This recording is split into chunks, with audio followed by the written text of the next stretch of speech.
Suasana damai di pergarangan Balai Polis Batu Pahat tiba-tiba bertukar menjadi cemas. Sekumpulan 15 lelaki berjubah putih dan bersenjatakan parang dan pisau datang mengamuk di balai itu. Tanpa mempedulikan sesiapa yang ada di situ, mereka terus melibas dan menikam orang-orang yang ada dalam balai tersebut. Akibatnya, 23 orang termasuklah 15 anggota polis cedera dan parah dalam amukan itu. Di antara mangsa yang cedera adalah seorang wanita yang syarat mengandung, 6 kaki tangan awam balai polis itu, seorang budak pejabat dan 2 orang awam yang sedang membuat laporan di situ. Bagaimanapun, ketika mereka ingin bertindak lebih ganas, terdengar bunyi dentuman tembakan bertubi-tubi dilepaskan anggota polis yang menyedari serangan itu. 6 ahli kumpulan sesat tersebut tumbang serta-merta. Melihat rakan mereka yang telah mati bergelimpangan, anggota lain kumpulan itu bergegas meninggalkan balai tersebut. Namun, amukan itu tidak berhenti di situ. Ahli kumpulan itu menuju pula ke pejabat kadi daerah Batu Pahat dan Mahkamah Rendah. Setibanya mereka di sana, ahli kumpulan itu bertakbir seperti orang gila. Mujurlah, tidak ada yang menjadi mangsa. Mereka kemudiannya melarikan diri menggunakan teksi menuju ke parit jorak darat. Seorang penduduk terkejut apabila melihat sebuah teksi yang berhenti di hadapan rumahnya secara mengejut. Dilihatnya beberapa orang yang berada dalam teksi itu berlumuran dengan darah. Dia yang tidak tahu dengan apa yang berlaku kemudiannya membantu ahli kumpulan yang cedera itu memapah mereka masuk ke dalam rumah. Selang beberapa ketika, seorang dari ahli kumpulan itu bergegas keluar dari rumah dan kemudian memandu teksi itu pergi. Penduduk tadi mula merasa syak akan sesuatu. Lalu, secara senyap-senyap, dia dan ahli keluarganya keluar dari rumah itu.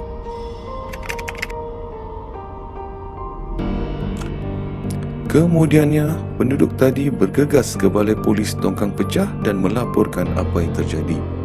Sepasukan polis kemudiannya dihantar ke rumah penduduk yang membantu ahli ajaran sesat itu.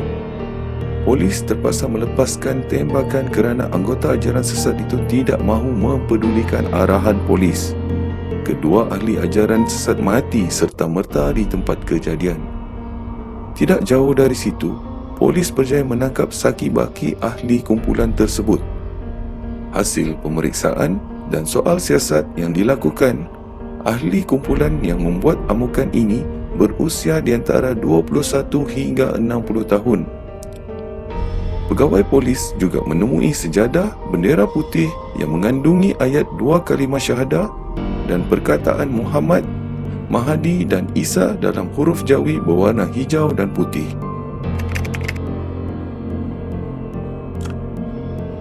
Serangan di Balai Polis Batu Pahat pada 16 Oktober 1980 itu mencatatkan satu sejarah hitam kepada negara.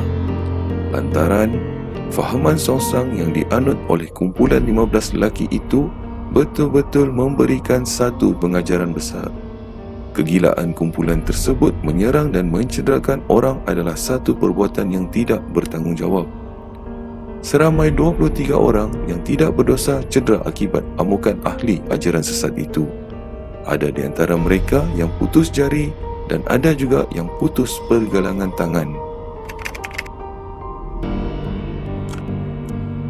Semua penyerang itu percaya dengan tindakan nekat mereka menyerang balai polis itu kononnya akan mendapat jalan pintas untuk ke syurga.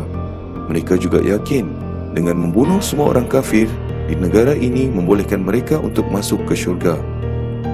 Hasil siasatan polis mendapati hanya 20 orang yang menganggotai kumpulan sesat ini. Mereka diketuai oleh 2 lelaki pelarian Kemboja, iaitu Lamin dan ketua mereka Muhammad Nasir Ismail. Mereka juga berniat untuk menawan Batu Pahat dan menguasai negara selepas itu. Muhammad Nasir Ismail mengakui dirinya adalah Imam Mahdi dan pembantunya Lamim sebagai Nabi Isa. Antara kepercayaan songsang kumpulan sesat ini lagi adalah solat tidak perlu menghadap ke arah kiblat, solat tidak perlu ada imam, solat subuh tidak perlu membaca surah Al-Fatihah, tidak perlu hadir ke solat Jumaat, dan kain putih boleh menggantikan tanah untuk untuk bertayamum. Akhirnya, ajaran sesat ini terkubur kerana Muhammad Nasir Ismail dan pembantunya Lamim mati ditembak polis di salah satu serbuan yang dibuat semasa hari kejadian.